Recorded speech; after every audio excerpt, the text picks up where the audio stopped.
Let's start. First of all, what is a bit? As we studied, computer understands only 1 and 0. So, both of these known as bits. So, a bit can be 0 or 1. Now, when we combine 8 bits together, it becomes a byte. Next is word. It is smallest unit that can be addressed. Its size depends upon the processor. It can be 8-bit, 16-bit, 32-bit and so on. As we know, computer works as we give instructions to it. The instructions and the data needed by a program are stored in memory. The processor reads the next instruction to be executed from memory. It is placed in an instruction register IR. It is the task of the control circuitry in control unit to translate the instruction into the sequence of micro operations. Because these instructions taken by computer in the form of 0 and 1. A computer instruction has 3 parts. An opcode, operation code. It specifies the operation for that instruction. The opcode field in an instruction format is a group of bits to define operations such as add, subtract, complement, and bitwise shift. As the memory words are 16 bits long, the 3 bits are used for the instruction's opcode. The various addressing modes used by digital computers will be discussed in the next section. An address. It specifies the registers or the memory locations to be used for that operation. In a 16-bit computer, 12 bits are used to specify the memory address that instruction will use. A mode. It specifies the way the operand or effective address is to be computed.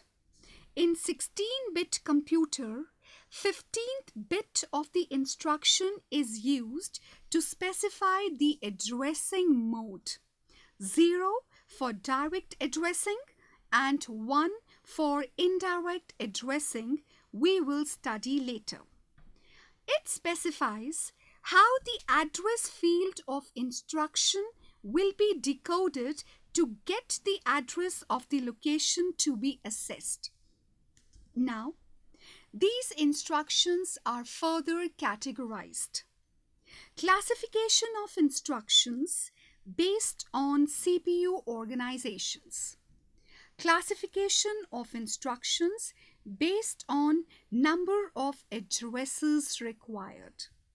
Classification of instructions based on type of data that can access or the type of data they can refer to. Firstly, we discuss classification of instructions based on CPU organizations. Most computer instructions, they fall into the following 3 types of CPU organizations. Single accumulator instructions, general register instructions, and stack instructions. Now, move towards accumulator type organization. In this organization, all operations are performed in the accumulator register. For example, an arithmetic addition instruction and the corresponding operation of an assembly language instruction is add AC arrow AC plus MX, where AC is the accumulator register that have one of the operands, band MX, symbolizes the memory word located at address X, A. So, this instruction add two operands A and B and store result in AC. All arithmetic, logic, load and store instructions use the accumulator register. Next is general register type. Each address field may specify a CPU register or a memory word. For example, add R1 and Y. This instruction means add two numbers, one in register instead accumulator and another at some memory location, and result will be stored into R1 register. R1 arrow, R1 plus MY. It contains two address fields, one for register R1 and the other for the memory address Y. Next is stack instructions. First of all, what is stack?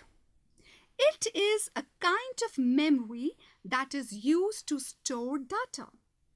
It has a specific property last in first out, means which data stored at last is retrieved first.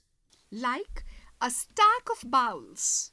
Here we pick that bowl first which we kept at the last. Process of inserting data in stack is called push.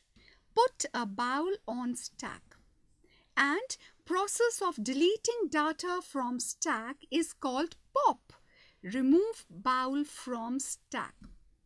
So, generally, stack instructions are push and pop. Example, push Y. This instruction pushes the word Y to the top of the stack. Updating of the stack pointer is automatically done. Operation type instructions do not need an address field in stack organization. Next, classification of instructions based on number of addresses required. 3 address instructions, 2 address instructions, 1 address instructions, 0 address instructions. First, let's discuss 3 address instructions. 3 address instruction formats can use 3 address field that specify either a processor register or a memory operand. Add R1 A B, R1 arrow MA plus MB, where R1 is processor register and MA denotes the operand at memory address specified by A that have value 10 and MB have value 15. So, after calculation, 2 5s 25 stored into register R1. 2 address instructions. These instruction formats are most common in computers in which 2 addresses files exist. Each address field can specify either a processor register or a memory word. The 2 address code is move R1A, R1 arrow MA. The move V instruction moves or transfers the operands to and from memory and processor registers. Here, instructions meaning is move data from memory location A to register R1. Next is 1 address instructions. 1 address instructions are instructions that have one address field. Load A. AC arrow MA. Store T. Empty arrow AC. Load C. AC arrow MC. These all are examples of one address instructions. All operations are done between the AC register and a memory operand. T is the address of a temporary memory location required for storing the intermediate result. Next is zero address instructions. Stack is included in the CPU for performing arithmetic and logic instructions with no addresses. The operands are pushed onto the stack from memory and ALU operations are implicitly performed on the top elements of the stack. The address of the next instruction is held in a CPU register called program counter. A stack-organized computer does not use an address field for the instructions add and MUL. Push A. TOS arrow A. Add TOS arrow A plus B. Pop X. MX arrow TOS, where TOS stands for top of the stack. To evaluate arithmetic expressions in a stack computer, it is necessary to convert the expression into reverse Polish notation. The term zero address is given because of the absence of an address field in the computational instructions. Third one is classification of instructions based on type of data they can access or the type of data they can refer to. According to this, instructions are divided further into three categories: memory reference instructions, register reference instructions, and input-output instructions. Memory reference instructions are instructions that contain such operations which are performed on data that's stored in memory. Similarly, register reference instructions have operations on registers data. And last one, input-output instructions are those instructions that perform operation with input-output devices. Thank you.